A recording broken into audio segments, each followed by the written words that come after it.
welcome back to my channel. Wow, it's windy. Sorry it has been so long. I have been so busy. I'm standing in the polytunnel at the minute because it's very windy outside, but I will just do a little whistle stop tour of everything I've been going on and you'll understand why I have been a bit MIA, missing in action. But look, I just wanted to give you a little update on everything that's happening. Look at the buds. I will flip the camera around and show you some close-up shots soon. And also I've got all my dahlias starting pre-sprouting in here. I pre-sprout all my dahlias before I put them in the ground because otherwise you just have a battle with the slugs. I have an update with my sweet pea wool.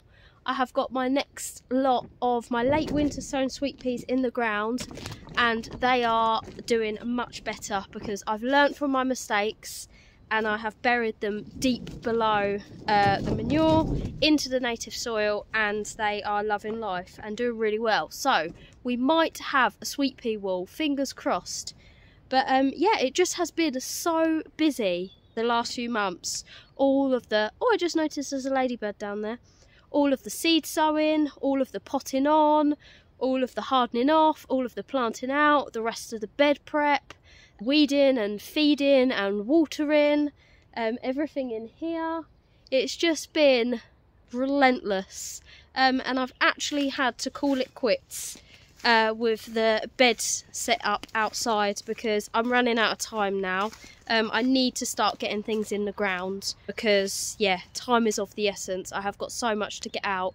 But yeah, I'm quite chuffed. Although I had a lot of casualties and lost a lot of ranunculus, I'm quite chuffed with how these ones are doing. They are producing nice, strong, sturdy stems. So yeah, I'm a bit surprised that I've had half die and half make it, so I'm not too sure really what that is about. But yeah, I'm very excited about the sweet peas as well. I have got some more outside that I've hardened off. I'm going to plant out and then I'm going to do a later sowing of some as well, for hopefully some last minute blooms in the end of summer. But yeah, I will show you what I've been doing outside.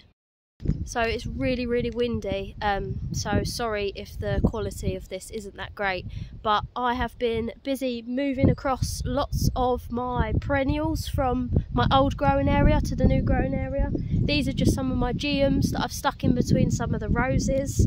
I've got lots of plants hardening off. God, it's so windy.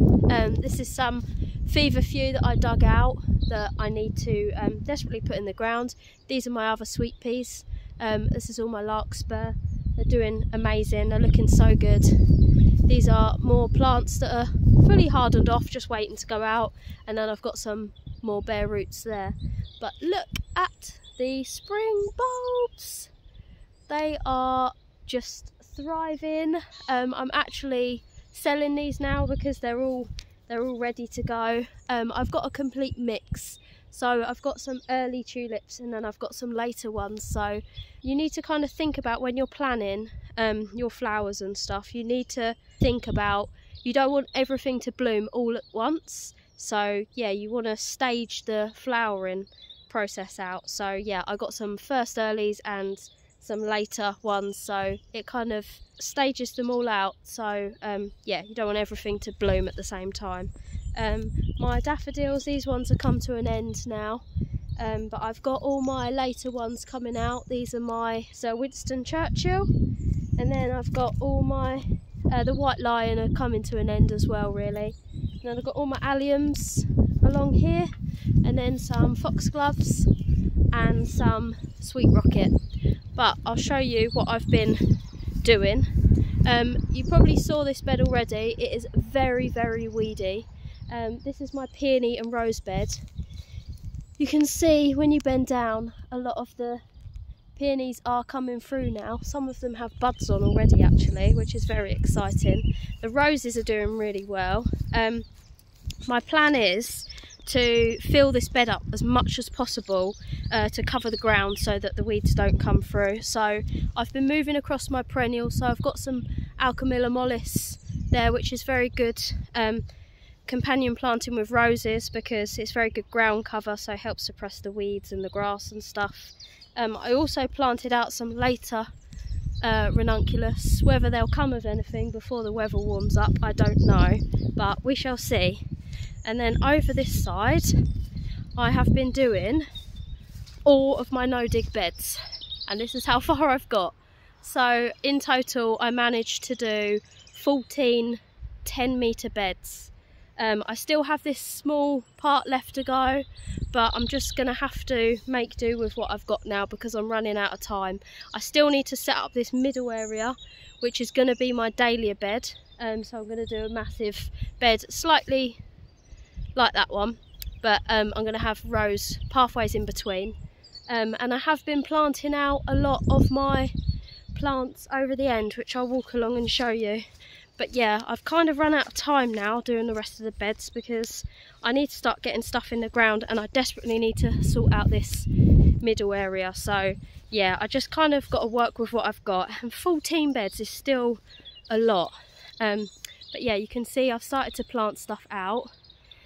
Some of the stuff's not doing too great because of obviously the growing medium and stuff, but it's pulling through.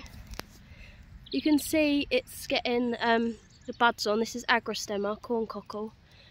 My cornflowers have got buds on, my olea's got buds on, my perennial asters in the back are doing really well. I need to swap arms because this is hurting. I need like a selfie stick or something. And I moved across some euphorbia, which I had in the old patch. So yeah, as you can see, I've just been absolutely grafting.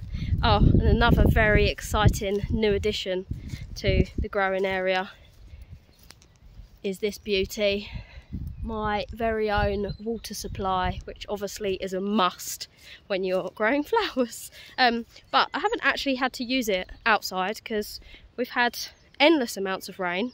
It has basically been like a bog here, but I have needed it for inside the polytunnel. So yes, I have just been mixture of getting the rest of the growing area set up, keeping on top of the weed control and stuff, which I'm not doing a very good job in that bed, as you can see, watering everything, feeding everything, as well as cutting the flowers that have come out, because obviously I don't want them to go over, want to actually utilise the blooms.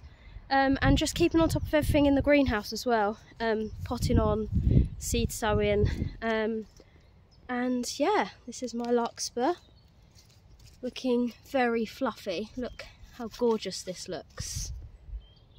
How beautiful is that? I'm very excited. They really need to get in the ground now.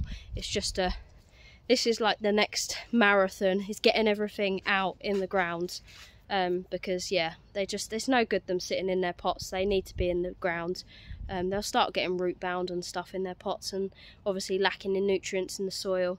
So yeah, I'm pre-sprouting all my dahlias. Got to get that bed set up, and yeah, I've got some bits in there. So they're my scabiosa. And yeah, I should probably give in here a quick water actually, and then I've got to crack on because I've got to get dinner ready and sort everything out in the house as well.